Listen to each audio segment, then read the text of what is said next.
from heaven. Now, there are two types of whispers that can take place in our soul.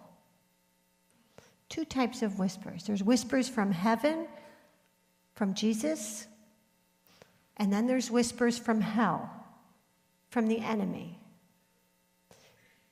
First, we'll talk about the whispers from hell. This is Satan. He's trying to trick you out of God's plan for you. He's trying to distract you. He's trying to lure you away. And the whispers from hell will sound like this. You're not good enough. You're not smart enough. Nobody loves you. You're not lovable. Your work isn't bearing fruit. Your work isn't any good. You're not good at what you do. You're being mistreated. You should be outraged at the way they're treating you. How many have ever felt like this? Come on. Tempted to outrage. When I feel outrage, I know I'm keeping very bad company. Outrage comes from hell. Unless it's about someone else. If you don't like the way someone else is being treated, that's different. But when you say, oh, how dare they treat me like this? That's a bad sign. You need to get to Jesus very quickly. So whispers from hell will say, I can't do it. I'm going to fail. Why try? I'm not good enough. God hates me. I'm not holy enough. How many have felt that?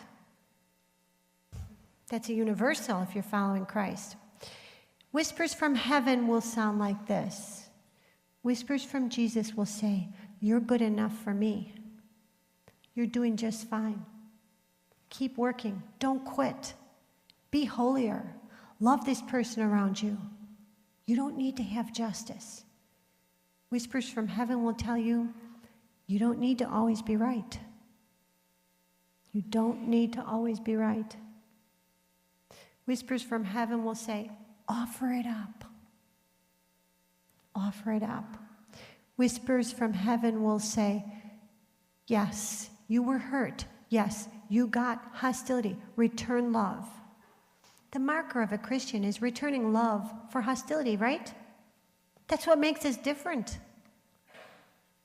So always distinguish. If you're discouraged, maybe you're listening to whispers from hell. If you are feeling encouraged, maybe you're listening to whispers from heaven. Because whispers from heaven will leave you calm, comfortable, and willing to serve. Whispers from hell will leave you anxious, afraid, and rebellious about your work. Whispers from hell will tempt you against the people around you. So that's the difference between the whispers from hell and the whispers from heaven. Okay, now I'll tell you a story. I was watching late night television one night in Ireland. Now, late night television is no place for a lay apostle, is it? You will not sleep well after watching those talk shows. I don't know what inspired me, but there I was, caught. And then once you're watching it, you're kind of, Lord. And so there was a priest on the show. He was advocating optional celibacy. He was laicized and married, and he had a few children. He was fighting against celibacy. And he was a really nice guy, He was a regular fellow. You'd like this man, a real sweet guy. And as I listened to him, did you ever see the cartoon, The Jungle Book? And the boy is sitting there, and the snake is talking, and he's going like this. He's being seduced. And as I'm watching this, that was happening to me. I'm like, oh, wow. Oh, yeah, that's terrible. We can't have celibate priests. No way. It's wrong. So the priest, the man said, when I was a priest, I was so lonely. He said, I felt like I had my face pressed up against the windows of other people's lives. And this hurt me. This hurt me for him. I thought, God, help him. That's terrible, Jesus. That's not fair. It's not right. So I brought this to the Lord, and I said, Jesus, what do you say about this? He felt like he had his face pressed up against the windows of other people's lives. And Jesus said, he was facing the wrong way.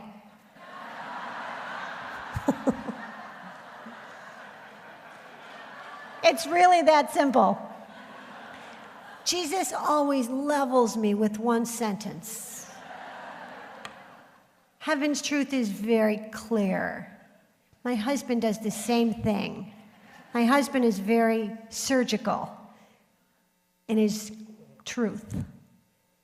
So he was facing the wrong way.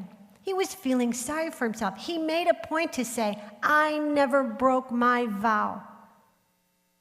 He never broke his vow. He was always chaste. And I said, well, then he could do it, but it was just really hard. Join the club, you know? It was difficult, but he had been able. He had the graces. You and I, when we start to feel, how many here have ever felt sorry for themselves? Just me, maybe. Maybe it's just me. When you feel sorry for yourself, when you feel like it's very hard, when you feel like you're the only one working so hard, suffering so much, and being asked to sacrifice, you're facing the wrong way.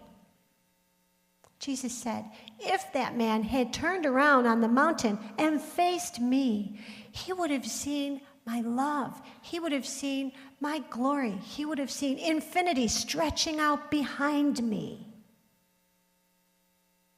We have to face up, face Jesus.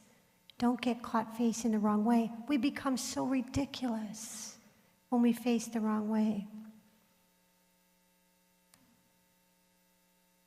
I think I'll stop now. And how much time was there, Father? 5 left. Yeah. I'm going to stop now. And is that what I should do? Hold on.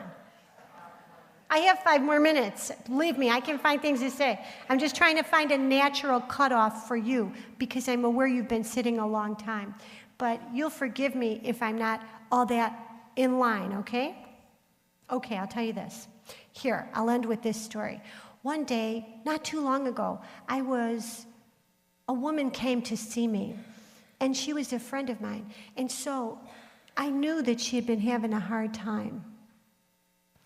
If there was a problem that she didn't have, I don't know what it was.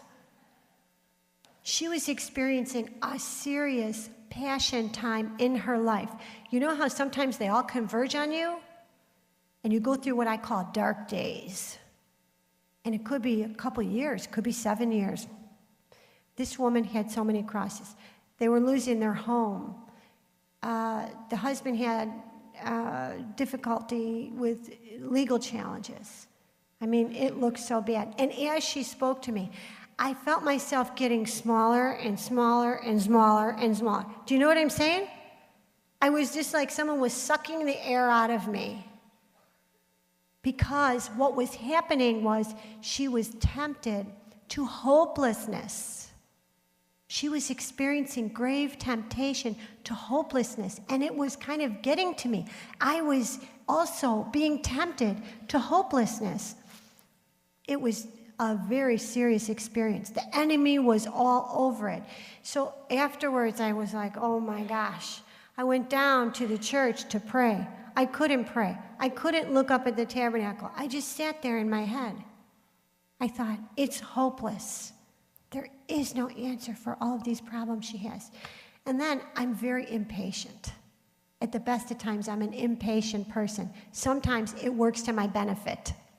Very rarely. But this was one of those times.